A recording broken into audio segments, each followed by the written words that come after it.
fue ministro de Trabajo en los años 70, fue embajador en Italia, diputado nacional, gobernador de la provincia de Buenos Aires, canciller, ministro del Interior y seguramente me estoy olvidando de cosas. Carlos, muy buenas noches, bienvenido. ¿Qué tal? Buenas noches. Primera pregunta que me gustaría hacerte tiene que ver con temas de los que venimos hablando.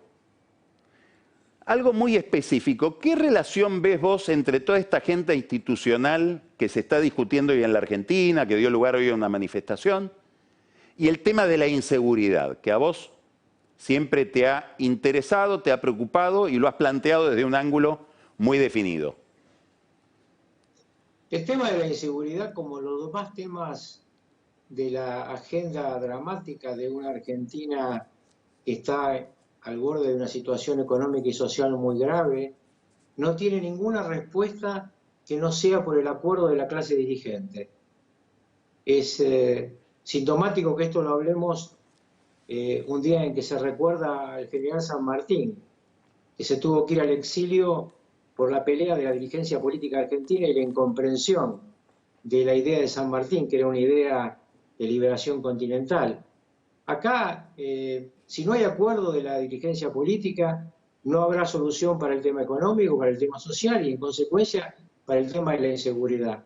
El tema de la inseguridad requiere, sí, una reforma judicial, una reforma, además, en el Código de Procedimiento, que en su momento yo impulsé cuando era gobernador de la provincia, fue aprobado y luego fue...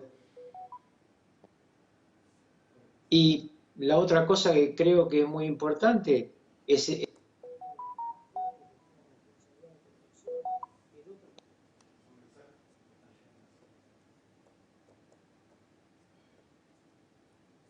Se ha cortado, ¿no?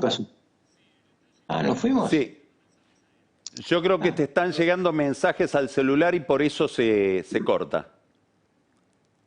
A ver. A ver si lo podemos reponer.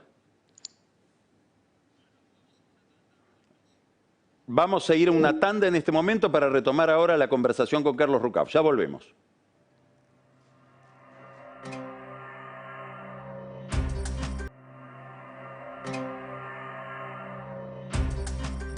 Bueno, retomamos la conversación con Carlos Rucauf. Estábamos hablando de la cuestión de la inseguridad ligada al problema de la justicia. Vos estabas contando, Carlos, recién que hace falta una reforma del Código de Procedimientos.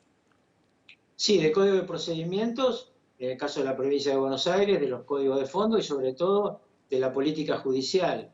Hay que evitar que el sistema permanentemente libere delincuentes peligrosos, hay que darle posibilidad a la gente de estar cuidada por el Estado, porque cuando el Estado no la cuida, se cuida sola y es peor. Y todo esto, si no hay acuerdo, no hay solución, como para los otros problemas. El problema económico, el problema social, no se va a salir más con la gravedad de la crisis de una sola fuerza política. Hay que hacer un acuerdo, tiene que hacer un acuerdo como hicieron los que tienen responsabilidad de gobierno cuando empezó la crisis de esta pandemia. En todo el mundo la crisis es muy grande y nadie nos va a venir a ayudar. Hay muy pocas posibilidades de ayuda externa.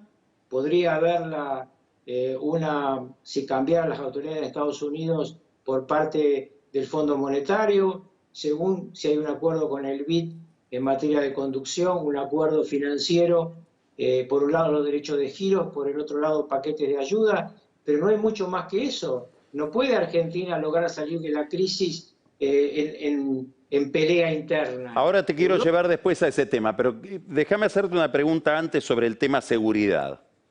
Te quiero nombrar una persona y quiero que que nos des tu impresión sobre él, que es Sergio Berni. ¿Qué significa Berni? ¿En algo se parece a Aldo Rico Berni? Vos lo tuviste a Rico al comienzo de tu gestión al frente de seguridad. En lo que se parece es en su idea de conducir la fuerza con mano firme y desde el punto de vista de sus dichos es coherente con un plan de lucha contra el crimen que está pidiendo el pueblo de la provincia de Buenos Aires. La diferencia esencial de por qué Berni no recibe las críticas que recibía Rico es porque él como ya lo aclaró, es un soldado de Cristina y en consecuencia es un proyecto político del centro derecha del dispositivo del gobierno. O sea, vos lo que estás sugiriendo es que si uno es soldado de Cristina no te critican.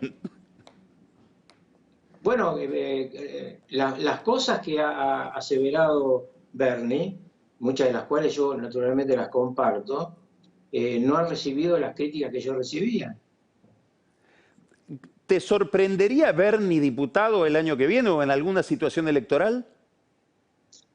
Yo creo que el proyecto de Bernie es mucho más grande que eso, pero es muy probable que encabece la lista de diputados el año que viene nacional de la provincia de Buenos Aires, porque ahí la doctora Cristina Fernández de Kirchner tiene una conducción territorial muy importante y se van a discutir los diputados nacionales que hace 4 años ganó el macrismo en la elección que ganó. En consecuencia, la posibilidad de elevar el número de diputados nacionales en provincia de Buenos Aires con una candidatura fuerte como la de Bernie es muy importante. Pero para vos decís que Bernie va más allá. ¿Qué quieres decir cuando te referís a que tiene un proyecto más grande? Yo creo que Bernie cree que puede ser lo que fue esta vez Alberto Fernández.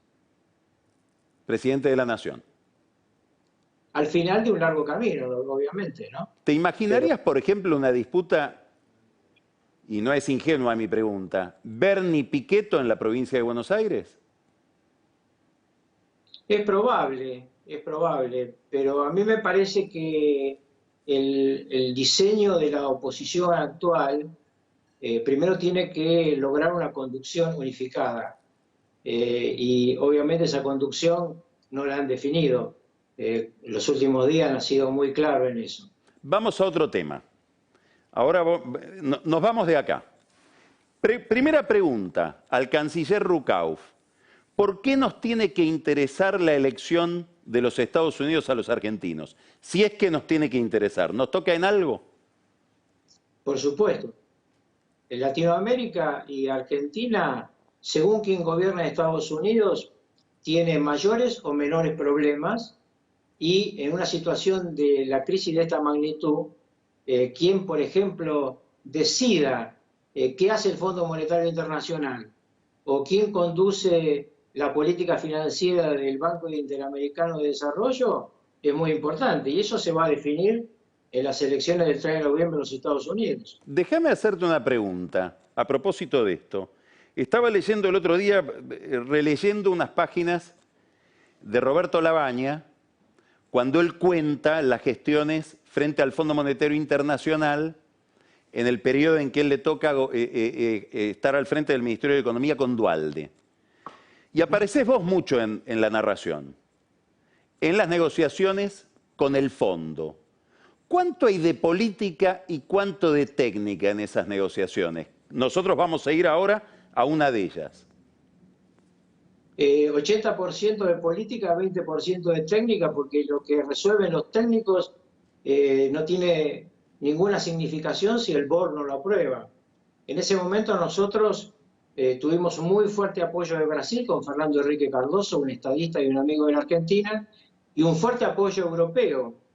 Era tan importante la situación que estaba planteada que hubo que convencer desde Europa a Washington que abriera un poco la mano. Hoy la situación es mucho más complicada, no hay quien nos ayude, como decía antes, ni en Brasil ni en Europa, y además, como quedó muy claro por las declaraciones de este funcionario de la Casa Blanca que quieren colocar en el BID, ya en el Fondo Monetario ellos jugaron en su momento a apoyar a Macri, por lo cual es muy difícil que la administración Trump apoyara a un gobierno como el actual. ¿Qué cosas habría que mirar en la elección de Estados Unidos para saber hacia dónde va esa elección?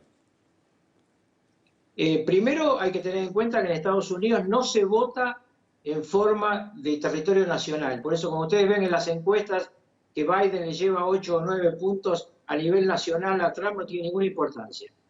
De hecho, hay 2 presidentes de los Estados Unidos muy cercanos.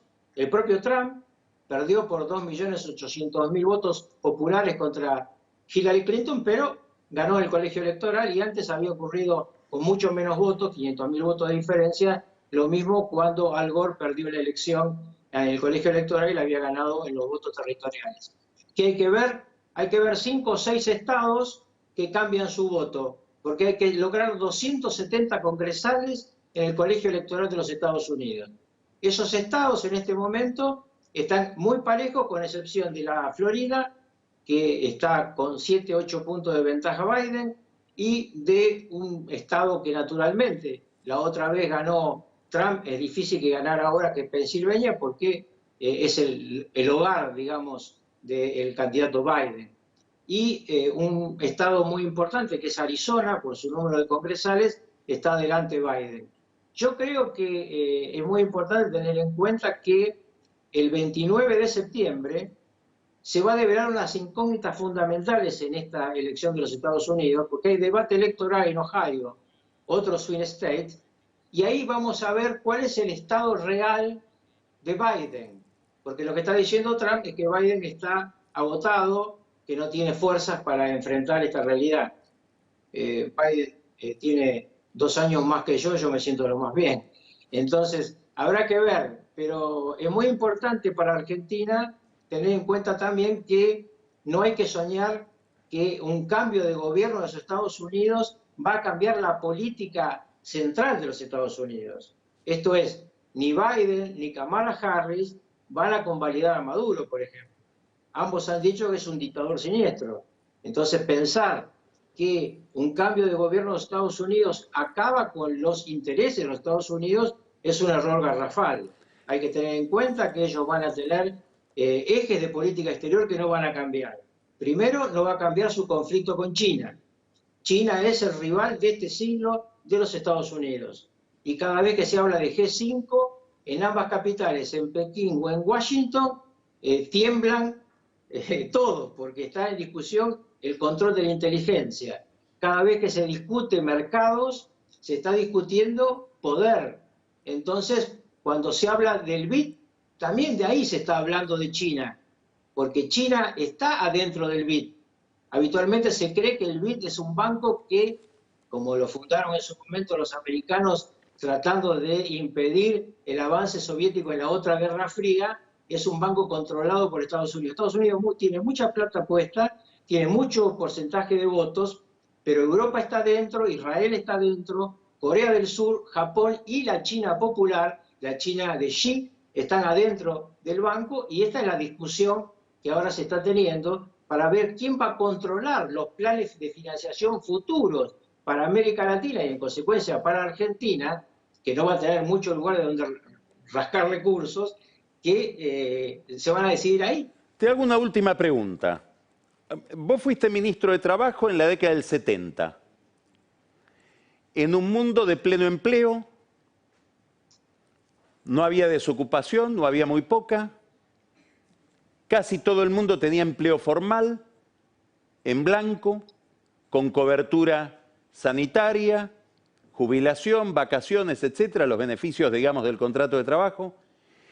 Entre aquella Argentina y esta de hoy, donde ha crecido la informalidad, el 35% de la población activa está en negro, es informal, ¿qué significa eso para la política y para el peronismo? Bueno, en primer lugar me gustaría hablar qué significa para los argentinos, porque para la política y el peronismo tiene que ser un tema secundario.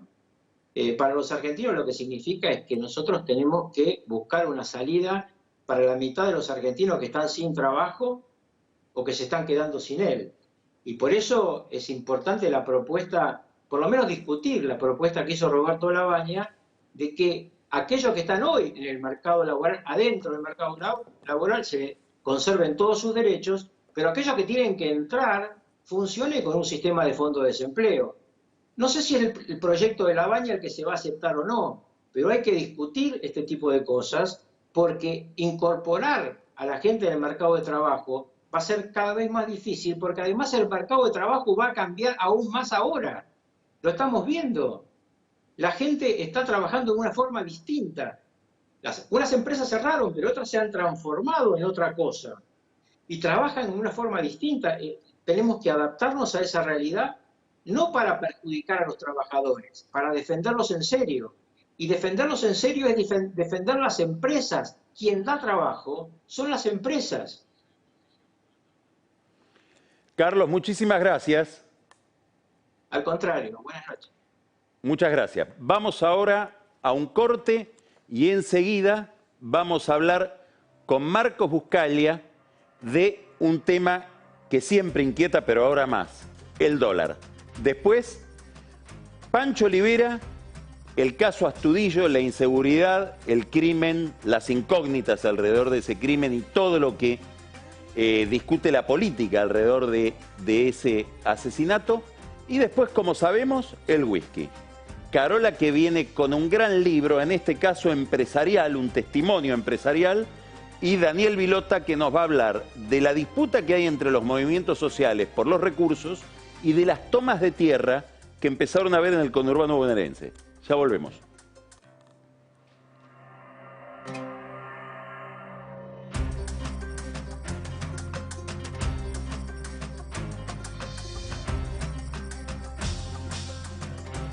De la corrupción y de la honestidad, habría que tomarlo con pinzas. Yo siempre cuento la anécdota. Cuando alguien va a la mesa de uno y entra a hablar de honestidad, y entra a hablar de moral y de ética, cuando se va hay que contar los cubiertos.